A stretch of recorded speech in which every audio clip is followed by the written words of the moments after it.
Well, my first film was Skull and Bones, which was a very dark horror comedy. It was quite antisocial, and we sold that. We made that film in order to try and sell it. In order to sell a film in the indie market, as you probably know, you have to have a real hook. There has to be something that's very shocking, or else you have to have famous talent, which we did not have.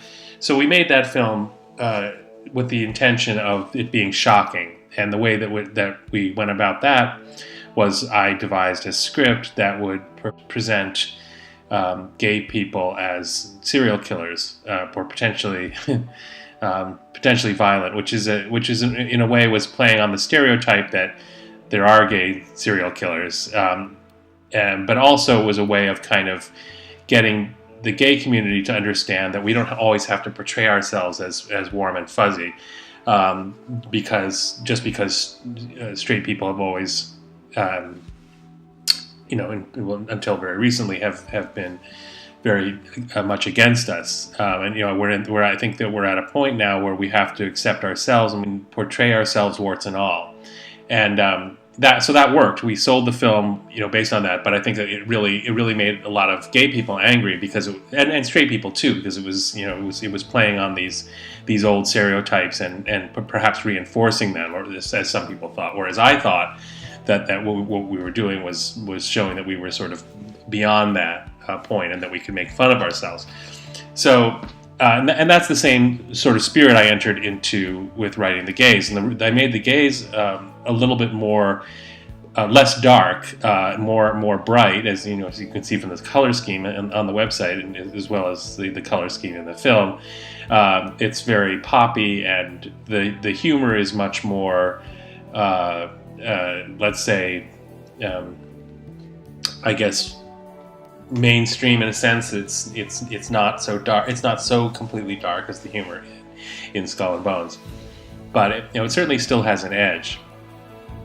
And part of the idea was that we could sell this to a more mainstream gay audience if we made it a little bit less subversive. So, and one of the ways that I chose to do that was to show the family as kooky and wild, like the Addams Family, or all these other kinds of sitcom families that you've got in the past, the Munsters, but then have them go further, have them go, have it be really raunchy, because that's what a lot of gay people are. And so when they talk with each other, they do talk in this raunchy way that you see in the film. But we also want to portray ourselves as much more mainstream.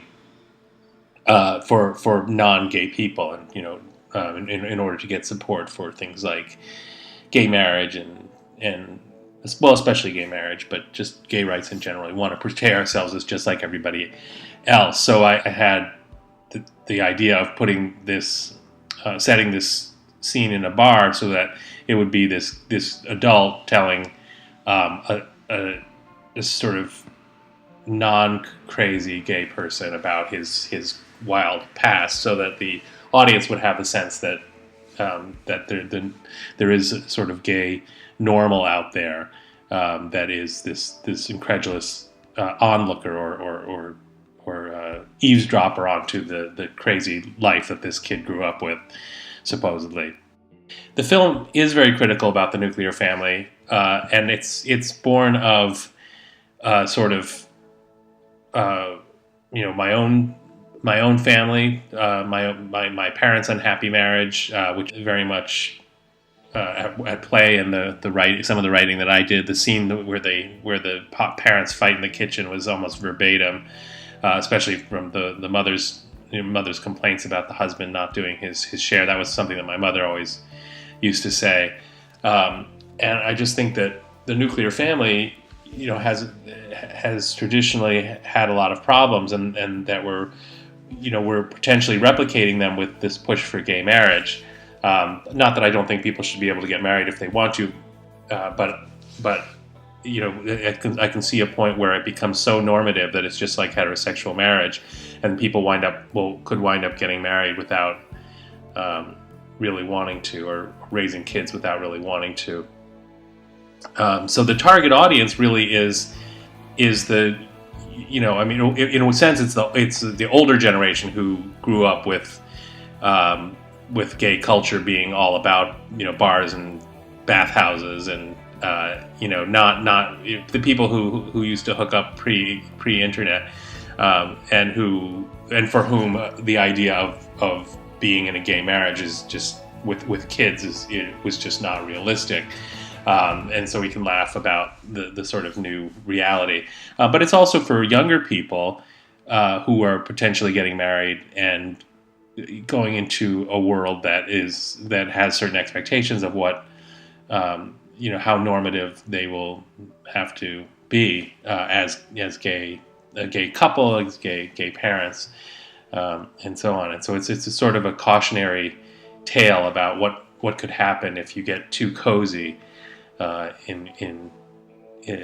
You try and become too normal. You wind up shaving off bits of yourself, and you're really just suppressing the side of you that's the most unique and outlandish. So it's sort of playing with those ideas.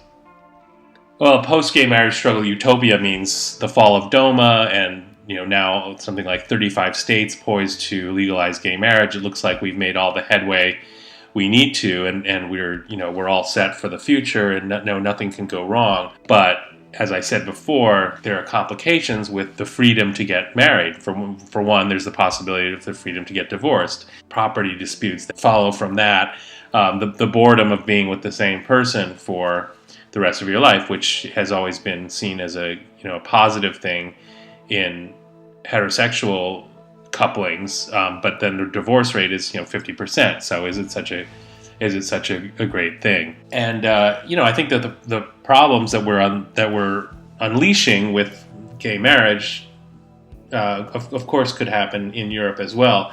I don't know that there's as much of a tradition of the kinds of so-called sleazy behavior that you see in American gay culture. I don't know how prevalent that is in Europe or was in the past. So I can't really comment on that. But I definitely see that Americans are becoming much more mainstream as gay people, and I think that could potentially be work against us. I think we should never forget that all of the outrageous people that you see out on Gay Pride Day, and that those are gay people just as much as the people who are getting married and trying to raise children, and we're all gay people. In a way, it is, because the idea of child rearing is that you. The argument for gay child rearing is always that, oh no, gay parents are not bad for children. They're just as good and everything. And of course they probably are, but it does raise a question that, given that gay people have always reveled in outrageous behavior, what's to say that there couldn't be a family just like the gays, like you see in the gays, is very open about sex, for example, about sexual education to children from a younger age than you might expect, or that you might think is healthy. And it's not saying it's good or bad. It's just saying that this is a possibility. This is a situation that you can imagine actually taking place. There might be these gay parents, one of whom is a tranny, who's kind of a pervert, and she just talks openly about sex with her kids and about how to get